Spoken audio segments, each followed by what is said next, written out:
नमस्कार, मी उर्वी सावंत पंगत तुमच्या तुमच्या सगळ्यांचं खूप खूप स्वागत करत आहे। आज मी तुमच्याबरोबर साऊथ इंडियन अगदी ऑथेंटिक पद्धतीचा दालवडा याची रेसिपी शेअर करणार आहे। हा तुम्ही सकाळी नाश्त्याला, संध्याकाळच्या नाश्त्याला कधीही खाऊ शकता। अगदी थंडी पावसाळ्यात मस्त बाहेरून क्रिस्पी आतून नरम।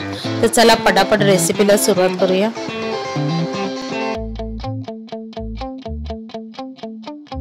आता इथे मी 2.5 वाटी एवढी चण्याची डाळ रात्रभर भिजत ठेवली आहे आणि सकाळी बघा ती आपल्याला चण्याची डाळ अशी हाताने मोडली गेली पाहिजे।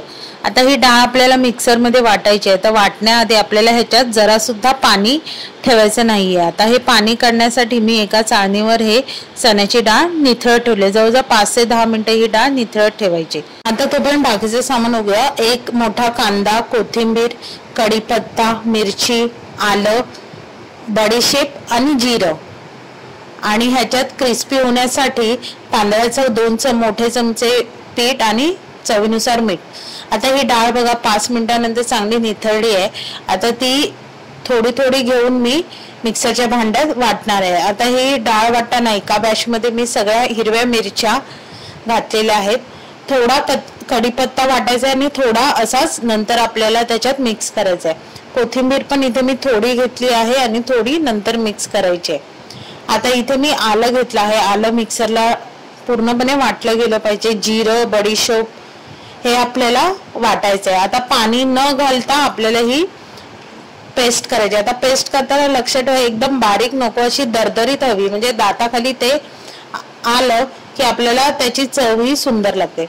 आता ही जी उरलेली डाळ आहे ती सुद्धा वाटून घ्यायची आहे। पण वाटण्याआधी मी ह्यातली 2 ते 2.5 चमचे डाळ वेगळी साईडला काढून घेतली आहे आणि मग ही उरलेली डाळ आपल्याला तशीच वाटायची आहे।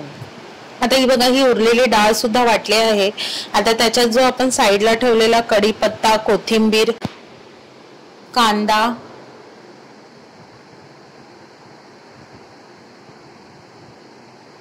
आणि जी साईडला ठेवलेली चण्याची डाळ होती ती, चवीप्रमाणे मीठ आणि तांदळाचं पीठ हे घालून आपण स्वच्छ हाताने ते सगळं एकजीव करायचं आहे। आता इथे मी 2 साहित्य घालायचे विसरले आहे, ते म्हणजे एक चिली फ्लेक्स। चिली फ्लेक्स हे टोटली ऑप्शनल आहे, ते तुम्ही घालू शकता किंवा तुम्हाला नको असेल तर स्किपही करू शकता, आणि चवीसाठी हिंग। आता हे सगळं साहित्य घालून व्यवस्थित आपल्याला हाताने एकजीव करायचं आहे। आता हे एकजीव करेपर्यंत मी साईडला कढईत तेल तापत ठेवलेलं आहे। आता व्हिडिओ दाखवल्याप्रमाणे हे बघा हे असे गोळे करून घ्यायचे आणि ते आपल्या हाताच्या तळव्यावर ठेवून त्याला असा एक चपटा आकार द्यायचा। आता छोटे मोठे हे तुमच्या आवडीनुसार तुम्ही वडे थापू शकता। आता जर इथे हाताला चिटकत असेल तर तिथे तुम्ही तेलाचा वापर केला तरी काही हरकत नाही। आता मीडियम टू फास्ट गॅसवर आपल्याला हे एक एक वडे चांगले खरपूस तळून घ्यायचे। फक्त तळायच्या आधी एक गोष्ट लक्षात ठेवायची की तेल आपलं चांगलं कडकडीत तापलं गेलं पाहिजे। आता हे बघा अशाच प्रकारे हे मी सगळे वडे थापून तळून घेते।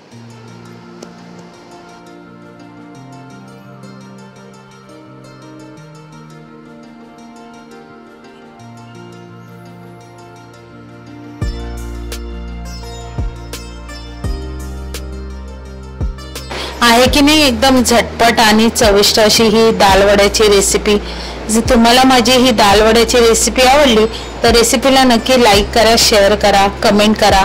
चॅनलवर नवीन असेल तर चॅनलला सबस्क्राईब करा आणि ह्या नवीन व्हिडिओच्या नोटिफिकेशनसाठी बेल आयकॉनला प्रेस करायला विसरू नका। तोपर्यंत मस्त राहा।